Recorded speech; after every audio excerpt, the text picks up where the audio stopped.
একদিন এক ছোট্ট টুনটুনি পাখি বনের মধ্যে বাসা বাঁধছিল। সে ছিল খুব ব্যস্ত, কারণ বর্ষাকাল আসতে চলেছে। ঠিক তখন একটা বিরাট হাতি তার পাশ দিয়ে যাচ্ছিল। যেতে যেতে বলছে, এত ছোট একটা পাখি, তোমার বাসার কি দরকার? বর্ষায় তোমাকে তো ঝড়েই উড়ে নিয়ে যাবে। টুনটুনি পাখি হেসে তাকে উত্তর দিল, হাতি ভাই, তুমি তো অনেক বড়, তাই তোমাকে বেশি বুদ্ধি খাটাতে হয় না। কিন্তু আমি তো অনেক ছোট, তাই আমাকে বেশি বুদ্ধি খাটাতে হয়। হাতি তখন হেসে বলল, তুমি তোমার বুদ্ধি দিয়ে আমার মতো শক্তিশালী হতে পারবে না। টুনটুনি মুচকি হেসে বলল, শক্তির দরকার নেই, আমি তোমাকে বুদ্ধিতেই হারিয়ে দেব। হাতি চ্যালেঞ্জ দিয়ে বলল। আচ্ছা, দেখি কিভাবে তুমি আমাকে হারাও। এরপর শুরু হলো টুনটুনির বুদ্ধির পরীক্ষা। টুনটুনি পাখি হাতিকে নিয়ে গেল এক জলাশয়ের কাছে। সেখানে কাদার মধ্যে শুয়ে শুয়ে গন্ডারেরা বিশ্রাম নিচ্ছিল। আর গন্ডারদের তো একটা মাত্রই পছন্দের জায়গা হচ্ছে ওই কাদাটা। টুনটুনি উড়ে গিয়ে গন্ডারদের কানের মধ্যে বলল, হাতি নাকি বলছে তোমরা খুবই অলস, সারাদিন শুধু কাদায় গড়ালটি খাও। গন্ডাররা তো রেগে আগুন।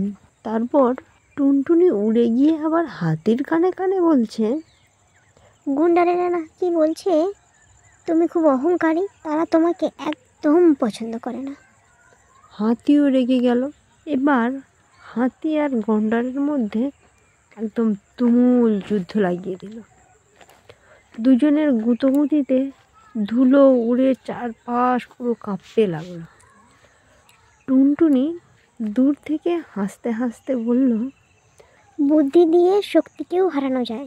এবার এই কথাটা রাজার কান পর্যন্ত চলে গেল। বনের রাজা সিংহ, সে ছিল খুব বিচক্ষণ। বনের মধ্যে এই বিশৃঙ্খলতা দেখে টুনটুনিকে ডেকে পাঠালো। সিংহ বলল, তুমি কেন হাতি আর গন্ডারের মধ্যে যুদ্ধ বাঁধিয়েছ? টুনটুনি মাথা নিচু করে বলল, রাজা বাবু, আমি শুধু এদের অহংকার কমাতে চেয়েছিলাম। এরা বড় বলে আমাদের মতন ছোট প্রাণীদেরকে গুরুত্ব দেয় না, তাই একটু বুঝিয়ে দিলাম। শুধু শক্তি থাকলেই হয় না, বুদ্ধিটারও দরকার হয়। সিংহ হেসে বলল, তুমি ছোট হলেও খুব চালাক। এবার থেকে সবাই তোমার কথা মেনেই চলবে। তারপর সে হাতি আর গন্ডারকে বলল, তোমরা নিজেদের অহংকার কমাও আর বনের সব রকম প্রাণীদের সম্মান দিতে শেখো। তো ছোট্ট বন্ধুরা, এই গল্প থেকে আমরা কি শিখলাম? এই ঘটনার পর থেকে হাতি আর গন্ডার তারা কেউ তুচ্ছ ভাবেনি কোনো প্রাণীদেরকে।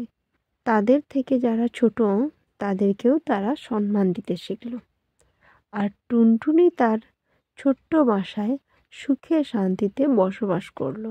তাই এখান থেকে আমরা এটাই শিখলাম, শুধুমাত্র শক্তি থাকলেই হয় না, বুদ্ধিটা থাকা অবশ্যই জরুরি।